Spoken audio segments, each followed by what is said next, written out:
Bu bloger kuchini shunchalik ortiqcha baholaganki, kasalxona to'shagida yotib qoldi. Uning ismi Jake Paul. Yaqin o'tmishda katta muxlislar bazasiga ega eng mashhur bloger va aktyorlardan biri edi.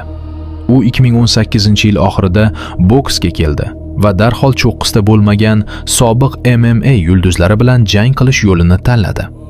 Aqlli Jake bu g'alabalarni o'z shuhratini oshirish uchun poydevor sifatida ishlatdi.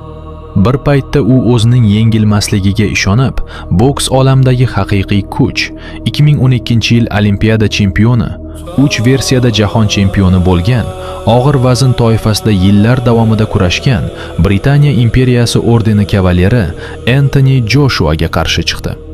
Anthony Joshua bilan jangdan oldin Jake Paul odatdagidek o'zini tutdi. Provokatsion va beadab. U mushtlarini yuzga urdi, hurmatsiz harakatlar qildi va baland ovozda gaplar aytdi. Jake professional bokschini 6 yoki 7 raundda nokaut qilishga va'da berdi. Va shu yerda eng qiziq narsa boshlandi. Anthony Joshua shoshilmaslikka va zavqni cho'zishga qaror qildi. U nokautga shoshilmay, jang yo'nalishini to'liq nazorat qildi.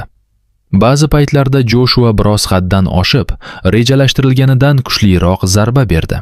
Bu Jake Paulning oyoqlari qaltirab ketishiga yetarli bo'ldi. Lekin Joshua sovuqqonlik bilan uni yakunlamay, yengil tabassum bilan tiklanishiga imkon berdi. Himoyasiz mushukcha bilan yetarlicha o'ynaganidan so'ng, 6-raundda uni arqonlarga bosib, o'zining imzo zarbasi krossini qo'lladi.